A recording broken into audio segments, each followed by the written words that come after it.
So in tasting, what we do is, that's the warmest part right here. Cover all 9,000 taste buds. Aerate it. Warm it up. That top note. That's a 10.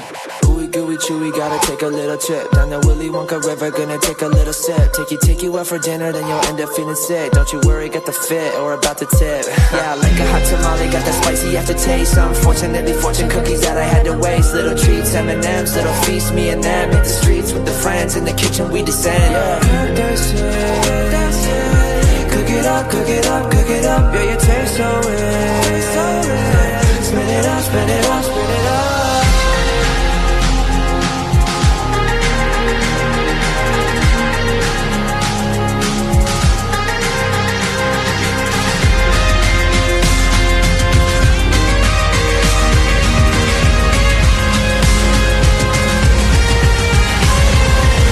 I need that chocolate, take it any different way. Empty my wallet for it every single day.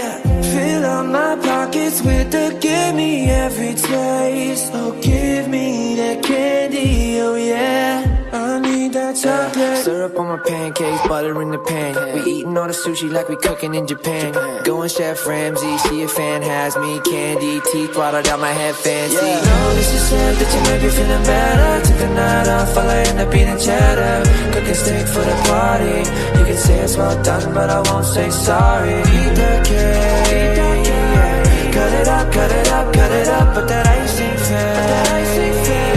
Can't stop, can't stop, can't stop.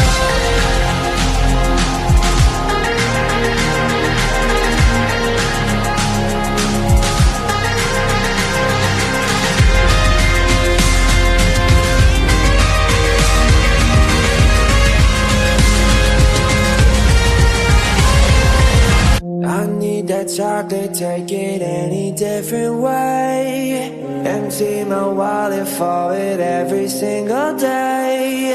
Fill up my pockets with the gimme every taste. Oh, give me that candy. The very next day, the first golden ticket was found. The finder was a boy called Augustus Gloop, and Mr. Bucket's evening newspaper carried a large picture of him on the front page. The picture showed a 9-year-old boy who was so enormous he looked as though he had been blown up with a powerful pump. Great folds bulged out from every part of his body, and his face was like a ball of dough with 2 small greedy curranty eyes peering out upon the world. The town in which Augustus Gloop lived, the newspaper said, had gone wild with excitement over their hero. Flags were flying from all the windows. Children had been given a holiday from school, and a parade was being organised in honour of the famous youth. I just knew Augustus would find the golden ticket. His mother had told the journalists. He ate so many bars of chocolate a day, it was almost impossible for him not to find one. Eating is his hobby, you know. That's all he's interested in. But still, that's better than being a hooligan and shooting off zip guns and things like that in his spare time, isn't it? And what I always say is, he wouldn't go on eating like he does unless he needed nourishment, would he? It's all vitamins anyway. What a thrill it would be for him to visit Mr. Wonka's marvellous factory. We're just as proud as anything. What a revolting woman, said Grandma Josephine. and what a repulsive boy, said Grandma Georgina. Only 4 golden tickets left, said Grandpa George. I wonder who'll get those. And now the whole country, indeed the whole world, seemed suddenly to be caught up in a mad chocolate buying spree. Everybody searching frantically for those precious remaining tickets. Fully grown people were seen going into sweet shops and buying 10 Wonka bars at a time, then tearing off the wrappers on the spot and peering eagerly underneath for a glint of golden paper. Children were taking hammers and smashing their piggy banks. and then running out to the shops with handfuls of money. In one city, a famous gangster robbed a bank of £1,000 and spent the whole lot on Wonka bars that same afternoon. And when the police entered his house to arrest him, they found him sitting on the floor amidst mountains of chocolate, ripping off the papers with a blade of a long dagger. The famous English scientist, Professor Foulbody, invented a machine which would tell you at once, without opening the wrapper of a bar of chocolate, whether or not there was a golden ticket hidden underneath it. The machine had a mechanical arm that shot out with tremendous force and grabbed hold of anything that had the slightest bit of gold inside it.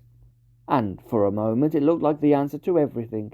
But unfortunately, while the professor was showing off the machine to the public at the sweet counter of a large department store, the mechanical arm shot out and made a grab for the gold filling in the back tooth of a duchess who was standing nearby. There was an ugly scene, and the machine was smashed by the crowd. Suddenly, on the day before Charlie Bucket's birthday, the newspapers announced that the second golden ticket had been found. The lucky person was a small girl called Veruca Salt, who lived with her rich parents in a great city far away. Once again, Mr. Bucket's evening newspaper carried a big picture of the finder. She was sitting between her beaming father and mother in the living room of their house, waving the golden ticket above her head and grinning from ear to ear. Veruca's father, Mr. Salt, had eagerly explained to the journalists exactly how the ticket was found. You see, He had said, as soon as my little girl told me that she simply had to have one of those golden tickets, I went out into the town and started buying up all the Wonka bars I could lay my hands on.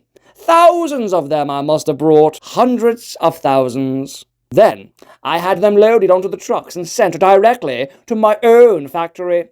I'm in the peanut business, you see, and I've got about 100 people working for me over at my place, shelling peanuts for roasting and salting.